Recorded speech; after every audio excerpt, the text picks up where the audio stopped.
Here's a brief video from Dr. Sabin explaining the microbiome gut health.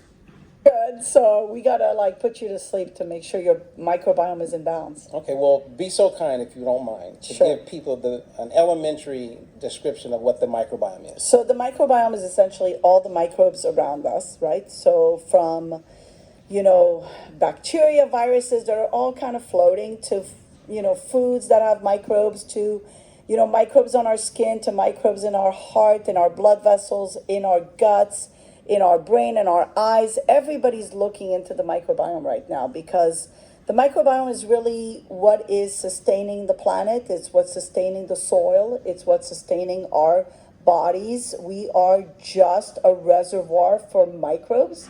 And I know people tend to think of me, and my body, and it's all about what I'm doing, but really you're just a reservoir for a whole bunch of microbes that are just living and creating health for you or creating disease for you.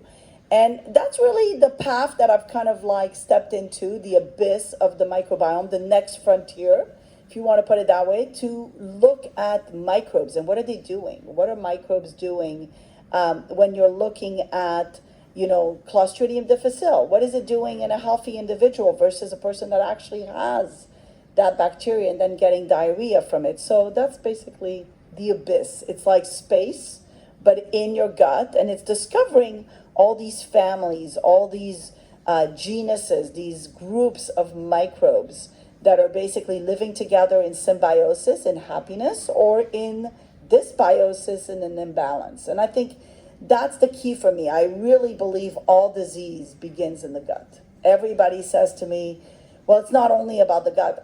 I disagree. I think the gut has a huge part of it. And I think if you don't zone in on the gut first, you're not going to survive your cancer if you don't focus on your gut health. You're not going to survive Alzheimer's if you don't focus on gut health first. So there is definitely a component. Yes, there is the brain component of Alzheimer's, but there's also the gut component. If we don't fix both, we have a problem. Same thing with cancer. We are fixing the cancer, but we're not fixing the gut to fight the cancer. And that's what we need.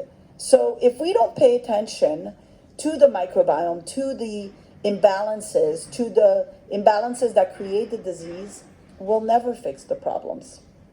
And that's what I'm doing. Well, it's fascinating what you're saying because there's such a huge disconnection between the work you guys do as a gastroenterologist, etc., and your, let's say, family practitioner. Right. They aren't even aware of all of this. Right. Well, because it's a new science, right? I mean, even in the GI doctors, it's a new science for the doctors. I think